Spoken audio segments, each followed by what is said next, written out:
Super Monkey Ball 2 is an absolute banger, and I'm here to tell you why. Young King Dave, baby no money, young gravy. Gravy train. Smoking big doinks. Big doinks, kid. Baby no money. Honeymoon with your bitch out in Nantucket. 30 racks down like fuck it. Ay. Before I start this video, everyone who has ever made a video on Super Monkey Ball 2 always says something along the same lines. I'm pretty sure that the people who speedrun this game are proof that aliens exist, because these runners are on another goddamn level. This game is an arcade platform-based game and is honestly difficult to beat casually, let alone at a speedrunning pace. Well, here's the thing, gamers. I am a Super Monkey Ball 2 speedrunner, or at least I was. I haven't ran the game in the better part of 2 years, so I don't know if you'd still count that. But I am qualified to talk about why this game slaps so goddamn hard. I'll try to be talking about why I think this game slaps overall. I'm doing this because I feel once people start to play a game competitively, they often become blind to what the rest of the game actually has to offer. The best example that demonstrates this is the competitive Smash community. The debate over which game is the best in the community always comes down to the mechanics in a competitive scene. Most competitive players like Melee the best because it has the best movement options, but that doesn't necessarily make it the best experience. There are many other modes in each Smash game that enhance the game's experience to players who do not play in a competitive format. Break the Targets in 64 in Melee, the Subspace Emissary in Brawl, and the City Trial mode ripoff on the 3DS are all reasons that a player who may play the game casually might prefer that game over another. The main point is, a game isn't defined by just the way that you play it, but more so by how everyone is able to play it. So today, I will be looking at why Super Monkey Ball 2 is a certified banger as a collective whole through the eyes of a speedrunner, but hopefully in a non-pretentious way.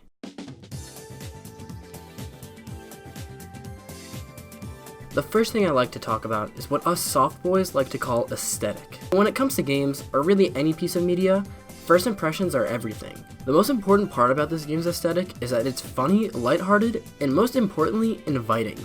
If you don't watch the game's intro and say, wow, I'm intrigued, this game seems like it really fucking slaps, you're most likely either a Trumpster or think that The Office is a good show.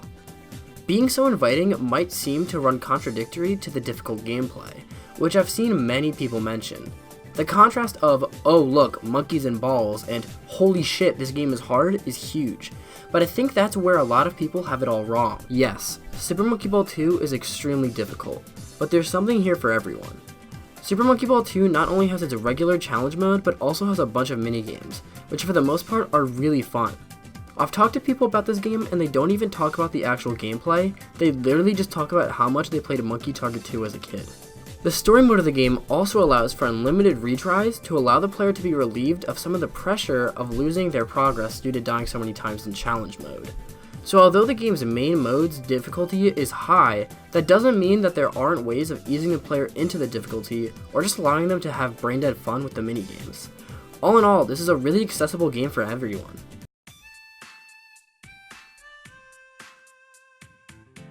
Super Monkey Ball 2 has some really interesting environments in it. We start off in the jungle world, then the volcano world, and then we go to the water level, which are all pretty standard. But then, I guess the designers just decided to fucking yeet it, and then we go straight into inside the whale? The environments in this game are unlike anything else I've ever seen. There's a boiling pot world and a washing machine world, but for some reason it all just fits so well. The game designers definitely kept with the funky theme and it shows. It's just so creative and out there, and I just love it so much. I still discover new things in the backgrounds of levels too. Their attention to detail is actually really impressive for a game about monkeys and balls. An example of this is what looks like an entrance to some magma chamber in the background of the lava world. I really didn't notice this until literally playing the game for like almost 10 years. Not only do the actual gameplay worlds have a ton of attention to detail put into them, but so do the minigames. In Monkey Billiards, for example, there are monkeys just like chilling in the bar watching you play billiards. There's also posters for like the wanted monkeys who are selling drugs and shit. Like this minigame, dude, is just filled with so much stuff, and like I don't even understand why. I just really admire that level of attention to detail because the quality of the game doesn't change from the actual gameplay to the mini games. This game's music is just a banger after banger after banger. I really have been bopping to this game's soundtrack since I was 10, and it still slaps. If I had to listen to one song for the rest of my life, I would listen to the Monkey Target 2 music. It's just, like, I don't understand who composed this, Who the fuck is this guy? The music is so good that everyone's favorite sad boy rapper, Lil Uzi Vert, sampled this game's soundtrack. Just listen to this.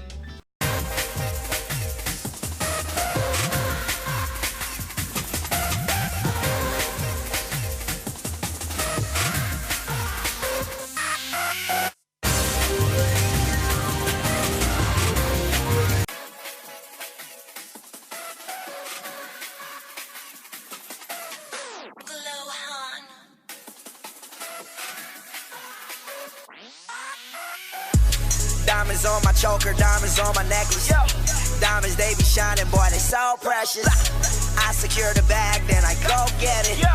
I secure the bag, then I go get it. Something that I find most GameCube games have in common is that they have a really low entry point level, but their skill ceiling is ridiculously high. Monkey Ball 2 is no exception to this rule. There's almost no limit to the amount of crazy shit you can do in this game. The controls in this game are super easy, but the movement is just so smooth that it really allows the player to have almost complete control over their character. The monkeys in this game have the perfect amount of weight to them. They're light enough that you can get them off the ground, but heavy enough that you can create and maintain momentum. The only weird thing about this game is the way that... that's ironic, right? the only weird thing. The only weird thing about this game's mechanics is that it only checks on certain frames if the ball is actually colliding with something, which means that sometimes you can just roll over gaps that you think you're gonna clip off of or something, and it can really ruin a speedrunner's day.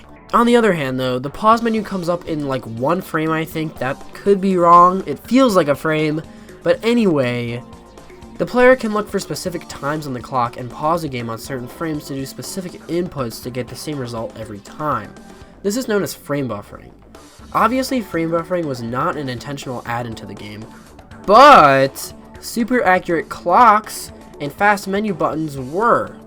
Having these very exact times is so useful to players who take the game seriously, and having a menu pop up quickly in a game where you're resetting over and over again, or hitting retry over and over again, is super useful. Also, unlike other speed games where you need mods to reload a level very quickly, Super Monkey Ball 2 has its very own practice mode, which allows you to retry levels extremely quickly.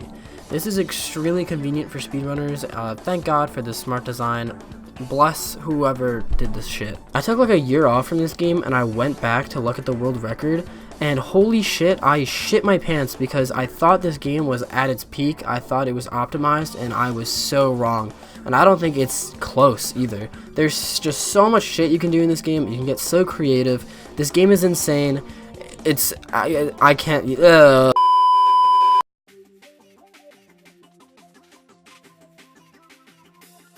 Monkey Ball is often described as an arcade platformer, but that doesn't quite do it justice. It was originally an arcade game, and thus many of its design elements stem from that. One thing that arcade games do really well is create intensity. I'm not going to try to speak for every arcade game because, to be honest, I haven't played that many of them that much, but one game that I have played a lot is Pac-Man. In Pac-Man, there's this really annoying whirring sound that plays in the background. Most players most likely don't even notice it unless they're standing still. But that's the thing, you don't really notice it until all the other sound effects go away. If you're not standing still, you aren't collecting pellets. So due to this, your attention is drawn to the annoying as hell whirring sound in the background. This sound makes the player feel like they're in much more of a rush than they actually are, making the player essentially tilt and lose the game.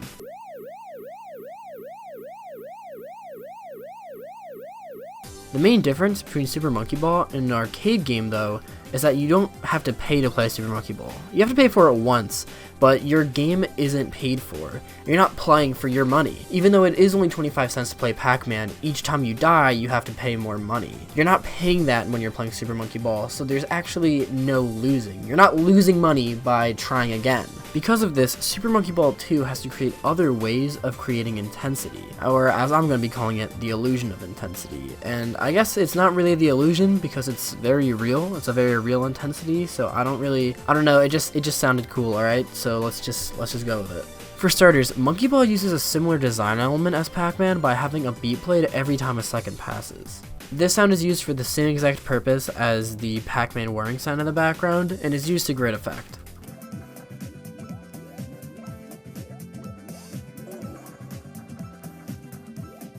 Monkey Ball uses a subliminal reward system that's probably already established in your brain, but cranks it to a whole new level, and it's a really simple concept. And this is simply just the concept that up is good and down is bad.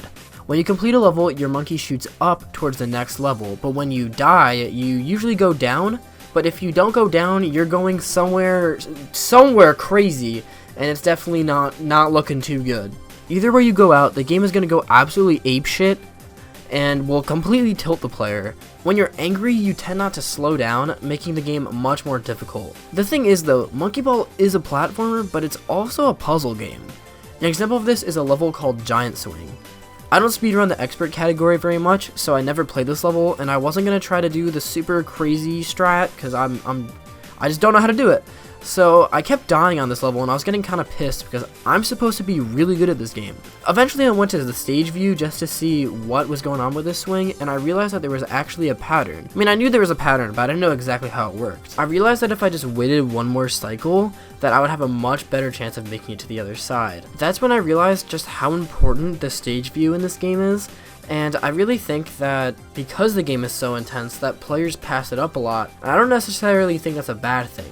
Imagine stopping in the middle of a game of Pac-Man to look at the routes of every ghost. You know, you just wouldn't do it. And I think that in this game, it's there, but it's well hidden, and not in a way that's like scummy by the designers, but in a way that you're so engulfed by the gameplay and the intensity of the gameplay that you're not going to be slowing down to really look at it. And I really think it's designed extremely well for a game that's not in an arcade, but very much played like it. So I give the designers a lot of credit there, and it's really impressive.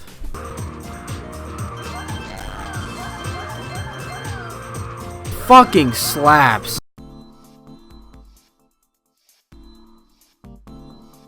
The level design in Super Monkey Ball 2 is honestly the best that the series has to offer.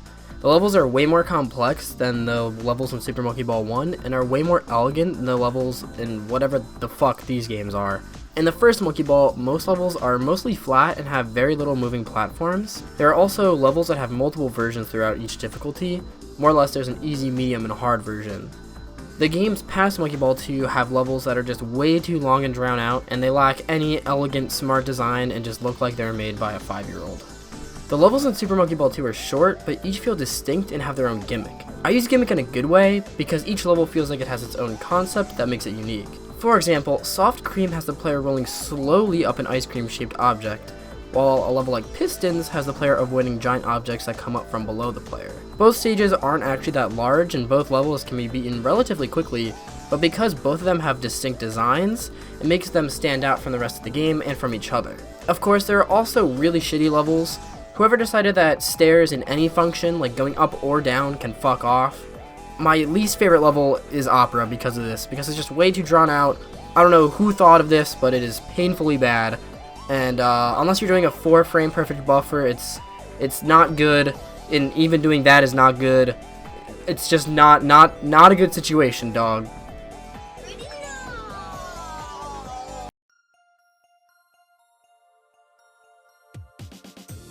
As you can probably tell by now, I think Super Monkey Ball 2 is a truly special game. Nostalgia definitely speaks for part of that, but I also played this game like on a weekly basis and still make memories with it, so I don't really know how much that really goes into it. But the sad part about this game's story is that the Super Monkey Ball IP is just really mishandled. After Super Monkey Ball Deluxe, which is a combination of Super Monkey Ball 1 and 2, plus some extra content, the series went really downhill. Monkey Ball became a testing ground for new technology, more or less, kind of similar to the story of Star Fox. On the DS, you can use the stylus to control the monkey. In Banana Blitz, you can use the Wii Remote, and in Steppenroll, you can use the Wii Balance Board, which, what could go wrong? It truly hurts to see such a mechanically beautiful game be dumbed down to motion controls and bad design. So you might be asking how I feel about Banana Blitz HD. At first, I was definitely not happy, and I'm still not thrilled with the idea, But overall, I think that the game could have potential as long as they actually let you play the game with the controller. In its current state, I think that Banana Blitz is borderline unplayable, so I'm hoping that they take a really shitty game and turn it into somewhat okay, and then build from there. I would love to see Monkey Ball return to its roots of great level design, amazing environments, and a non-existent skill ceiling. But until then, I'm just gonna keep making shitty video essays on games that I like. Every time I play Monkey Ball, I think about how the people who made the game put a lot of effort into it, which I guess should be obvious. The game just feels so complete and is packaged together so well. Everything from the tiniest details like the UI to the huge factors like the level design flows seamlessly. And like I stated previously, I'm constantly impressed with the level of detail that this game has. It's the small things that add up, and this game has all those small things. That's a really fucking stupid line. Similar to how a speedrunner hits every strat, this game hits every beat in terms of design. Like, of course it has flaws, like a few levels that aren't great and a few minigames that are subpar. Nothing is perfect, obviously. But I fucking love this game, and it will never stop being something that I flex to people about, because being good at fucking Super Monkey Ball is my party trick, so if I lose that, what the fuck else do I have? 11 out of 10, I will fight anyone who gives this game a lower rating than that. Absolute perfection. Good shit. Let's go, baby.